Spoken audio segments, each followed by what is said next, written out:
فرق کا مطالعہ کرتے وقت یا فرق سے متعلق کچھ بھی پڑھتے ہوئے جن کی پابندی لازمی ہے،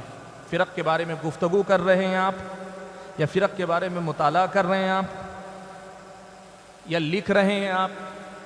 آپ کے اندر ان باتوں کا پایا جانا ضروری ہے۔ کچھ بنیادی باتیں جن کی پابندی ضروری ہے اگر آپ فرق کے موضوع میں داخل ہونا چاہتے ہیں، کسی بھی حیثیت سے پڑھنا چاہتے ہیں، بولنا چاہتے ہیں، لکھنا چاہتے ہیں، تو آپ کو ان باتوں کی پابندی کرنی ضروری ہے۔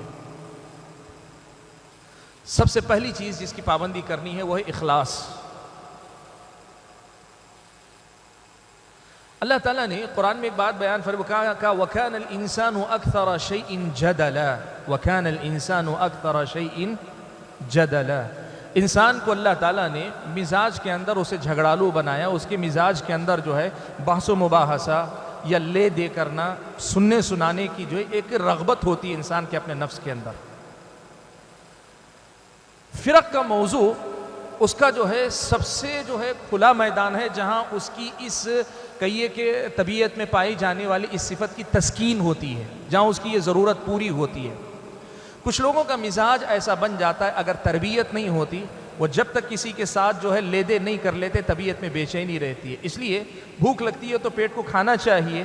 بالکل اسی طرح اگر انسان اپنی اس عادت کی تربیت نہیں کرتا ہے، پھر یہ جھگڑا کرنے کا جو مزاج ہے، یہ مزاج انسان سے جو ہے ایسے کام کرواتا ہے، اس کی ایک بھوک ہے،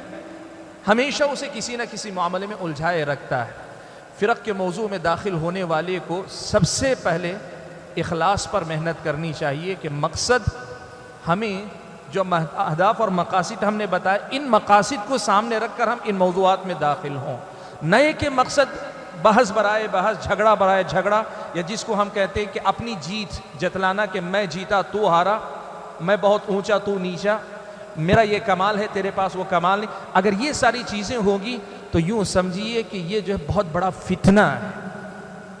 فرق کا موضوع بہت بڑا فتنہ ہے اس مزاج کے لیے جس مزاج کو ہم جھگڑالو مزاج کہتے ہیں، اور اس مزاج سے بچ کر جب تک آدمی فرق کے موضوع میں داخل نہیں ہوگا، وہ یہ اس موضوع سے فائدہ نہیں اٹھائے گا، اس موضوع سے نقصان زیادہ اٹھائے گا۔ آدمی اپنے آپ کو پہچانے۔ طبیعت میں ایک چیز ہوتی ہے، ہر چیز میں جواب، اینٹ کا جواب پتھر سے دینا، ایک کے بجائے دو دینا، وہ اگر 4 باتیں کہے تو ہم 10 باتیں اس پہ الٹ دینا، ایک مزاج ہوتا ہے، اور اس سے آدمی کے اس جذبے کی تسکین ہوتی ہے، وہ بھوک مٹتی ہے جو اس کی طبیعت کے اندر نظر آتی ہے۔ اگر فرق کے موضوع میں کوئی اس بھوک کے ساتھ داخل ہوتا ہے تو پھر یہ بھوک اسے جو ہے ایک طرح سے یوں کہیے کہ وہ بھوک تو مٹتی جائے گی، لیکن جو مقاصد ہیں اس مقاصد کی تکمیل کبھی نہیں ہوگی۔ اسی لیے دیکھیے بہت سے ایسے لوگ ہیں، وہ 10 گھنٹے جو ہے بحث کریں گے، دلیل پہ دلیل دیں گے، لیکن دلیل کے دوران سامنے والے کے ساتھ بحث کرنے کے دوران یہ جذبہ 2 منٹ کے لیے بھی پیدا نہیں ہوگا کہ اللہ نے اسے گمراہ کیا، مجھے ہدایت دی، اللہ نے اسے گمراہ کیا، مجھے ہدایت دی ہے، تو مجھے اللہ تعالیٰ کا شکر گزار ہونا چاہیے۔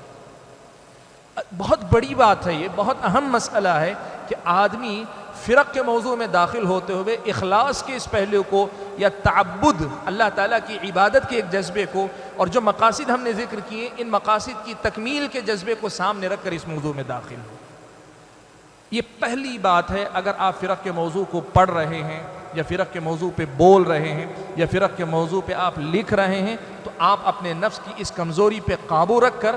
خالصتاً اللہ تعالیٰ کی عبادت کے جذبے سے آپ اس موضوع میں داخلہ لیں۔ یہ سب سے پہلی بات ہے جس کی پابندی کرنی ہے۔